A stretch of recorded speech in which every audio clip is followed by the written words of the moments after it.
kesulitan nasihat yang diterima oleh anak terkadang bukan karena anak itu tidak mau mendengar nasihat orang tuanya, tapi seringkali diakibatkan karena orang tua tidak memiliki perhatian yang cukup kepada anak sebelumnya. Perhatikanlah bagaimana Nabi Ibrahim, seorang nabi, seorang rasul, seorang ayah yang dengan segala kesibukannya itu masih memberikan waktu yang luang untuk bermain, mengamati dan hadir dalam keadaan dan permainan anak-anaknya. Sehingga apa yang terjadi, walaupun tinggal beliau di Palestina, anaknya berada di Mekah, itu masih tetap bisa mengontrol, Pak. Beliau melihat bagaimana lingkungannya, perkembangannya, mainnya, tentang asiknya, tentang kisahnya. Sehingga ketika orang tua hadir dalam dunia anak, anak tidak merasa kehilangan dengannya. Itu yang dimaksudkan di Quran surah ke-31 ayat 13 sampai ayat 19 itu.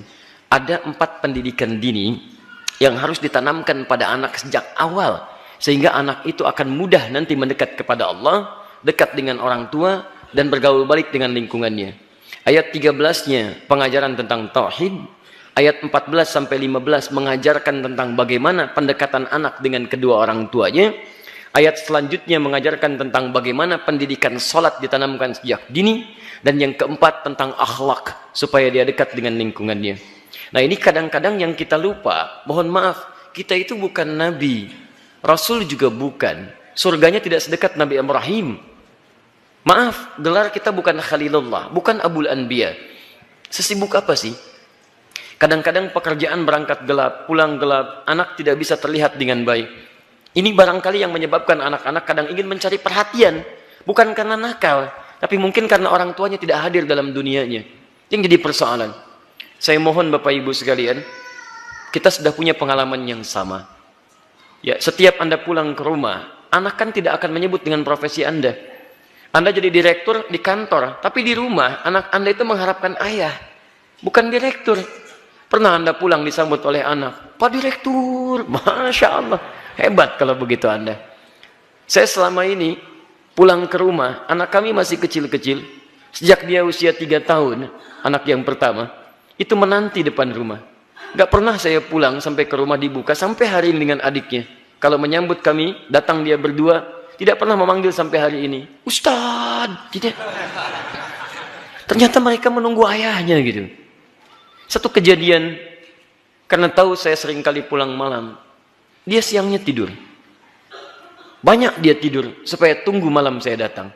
Ternyata kadang ingin menampilkan sesuatu, ingin menyampaikan pesan tertentu.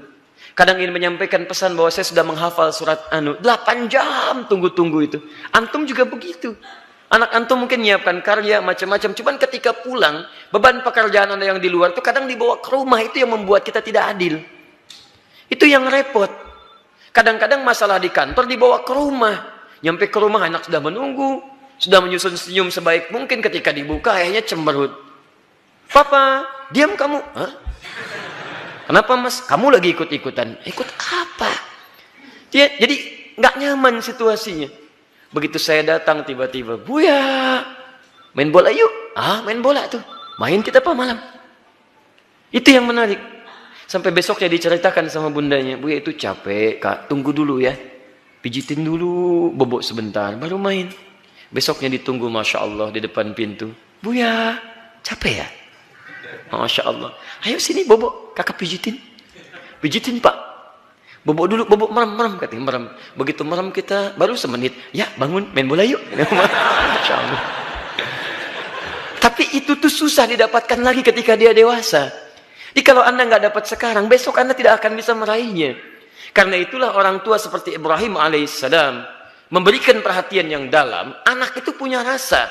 Jangankan mendengar nasihat bapak ibu, ya nyawa saja mau diserahkan kok. Bapak cuma mimpi melihat kamu begini. Kak, kerjakan sekarang pak. Coba antum tes pulang dari sini. Bapak tadi ikut kajian Quran Sunnah Solution. Wah, dapat gambaran. Nyembelih kamu. Bagaimana pendapat kamu? Wah, sesat pak itu. Jangan ikuti lagi. Repot gitu kan. Jadi yang pertama itu demikian. Pertama kita koreksi dulu. Yang kedua kita mendekat kepada Allah, berdoa, ya Allah, tidak engkau titipkan anak itu kepada ibunda yang lain kecuali pada hamba, ya Allah. Berikan kekuatan. Hamba yakin Engkau tidak pernah memberikan ujian kecuali pada yang sanggup menjalaninya. Sentuh hatinya ya Rab, sentuh hatinya ya Rab. Ingat ketika seseorang telah menikah pun, kewajiban untuk memberikan nafkah berhenti memang. Tapi mohon maaf, perhatian itu kan tidak terputus. Anda masih berhak memperhatikan, memberikan arahan dan sebagainya. Karena itu, jangan putus dalam memberikan nasihat, sampaikan dengan cara yang terbaik. Kalau tidak pakai bahasa akal, gunakan bahasa hati. Setidaknya jadikan dia teman dalam kehidupan. Insya Allah dengan kalimat yang menyentuh, lama-lama dia akan tersadar. Jadi buka dengan doa, setelah itu ajak untuk berbicara dengan bahasa hati. Nah, Mama bersyukur kamu sekarang sudah tumbuh dewasa, cukup pintar, teman kamu banyak. Dulu saat kamu dikandung, masuklah ke situ. Besar harapan Mama terhadap kamu. Tiap malam Mama bermohon kepada Allah mengalirkan air mata. Supaya kita itu bisa sama-sama. Sama-sama duduk, sama-sama tersenyum. Kita bisa bahagia. Saat kamu berada dalam sekian bulan, harapan itu semakin tinggi. Ayah menambah peluk keringatnya supaya kamu bahagia. Kami berdoa supaya kamu tidak seperti kami. Makannya mungkin terbatas dan sebagainya. Pelan-pelan. Sampai sudah masuk ke dalam jiwanya, baru antum sampaikan nasihat-nasihat kebaikan. Insya Allah pelan-pelan di situ akan hadir kebaikan-kebaikan. Demi Allah saya katakan, sepanjang menjadi orang tua, akan ada satu chemistry yang terbangun antara dua hati, yang satu sama lain akan saling tersentuh di situ. Semoga Allah memberikan kekuatan insya Allah. Baik, tidak ada malin kundang kecuali dalam cerita ya. Baik.